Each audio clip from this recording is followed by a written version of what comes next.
ভালোবাসা সহজে হয় না, আর হলে তাকে ছেড়ে থাকা যায় না। তো ফাইনালি দেশু 7-এর পোস্টার কিন্তু আজকে লঞ্চ হয়ে গেছে। ইয়েস, দেশু 7-এর পোস্টার এসে গেছে এবং তাতে আমরা কিন্তু এর রিলিজ ডেট সম্বন্ধে জেনে গেছি। 16ই অক্টোবর ফাইনালি রিলিজ হতে চলেছে এই সিনেমাটি। এবার আলোচনা করব যে পোস্টারটি কেমন হয়েছে এবং এই পোস্টার দেখে সিনেমার কনসেপ্টটা কী মনে হচ্ছে। তো প্রথমেই বলে রাখি যে পোস্টারটা কিন্তু যে খুব গ্লসি বা আহামরি কিছু হয়েছে সেটা নয়, একটা সিম্পলের উপর পোস্টার করেছে, কিন্তু এই পোস্টারের মধ্যে কিন্তু সিনেমার যে কনসেপ্ট কীরকম হতে চলেছে, যেটা নাকি মানুষের একটা চিন্তাভাবনা ছিল যে এটা আদৌ কীরকম ধরনের সিনেমা হবে, সেই যে আমরা দেখেছিলাম ধূমকেতুতে সেই রকম টাইপের কি একটু অফবিট টাইপের সিনেমা হবে, না অ্যাকশনধর্মী হবে, না রোম্যান্স হবে, তো সেইটা কিন্তু এই পোস্টারটার মধ্যে অনেকটাই বলে দিয়েছে যে হ্যাঁ, দেশু 7 কিন্তু একটা হার্ডকোর কমার্শিয়াল সিনেমা হতে চলেছে, যার মধ্যে অ্যাকশন এবং রোমান্স দুটোই ভরপুরভাবে থাকছে।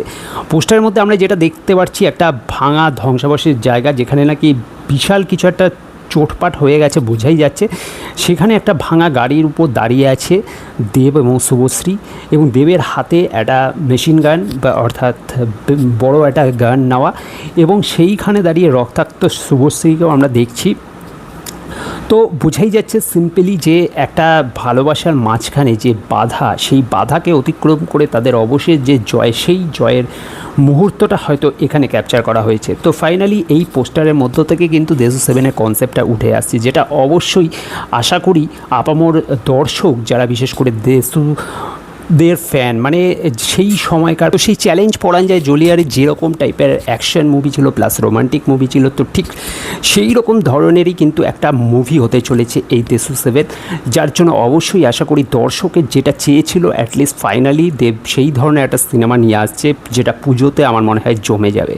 তো জাস্ট দেশু জুটিটাকে আবার বড় পর্দায় সেইভাবে, মানে একটা হার্ডকোর কমার্শিয়াল সিনেমা দেখতে মানুষ যেটা অনেক দিন ধরে অধীর আগ্রহী ছিল, যেটা ধূমকেতু পুরোপুরি হয়নি, তো সেটা আমার মনে হয় দেশু 7 সেই আশাটা দর্শকের পূরণ করবে। তো আপাতত পোস্টার নিয়ে বিশেষ কিছু বলার নেই, কারণ পোস্টারের মধ্যে শুধু এইটুকু মুহূর্ত ছাড়া, মানে দুজনের একটা অ্যাকশানের পরবর্তী মোমেন্টের ক্যাপচার ছাড়া আর বিশেষ কিছু পোস্টারে নেই। আশা করি পরবর্তীকালে আরও হয়তো পোস্টার আসবে। এটা হয়তো মুভির ফাইনাল পোস্টার নয়, কিন্তু এটা একটা জাস্ট মোমেন্টকে পোস্টার করে প্রেজেন্ট করা হয়েছে, যেখানে রিলিজ ডেট সম্বন্ধে জানানো হয়েছে এবং ছবির একটা বেসিক ধারণা দেওয়া হয়েছে। তো সেই হিসেবে অবশ্যই পোস্টারটা মানুষের আশার আলো জাগাবে। তো এটাই ছিল আজকের ভিডিও। কেমন লাগলো অবশ্যই জানাবে। ভিডিওটা ভালো লাগলে লাইক শেয়ার করে দেবে, চ্যানেলটা সাবস্ক্রাইব করে সাথে থাকবে। Thank you.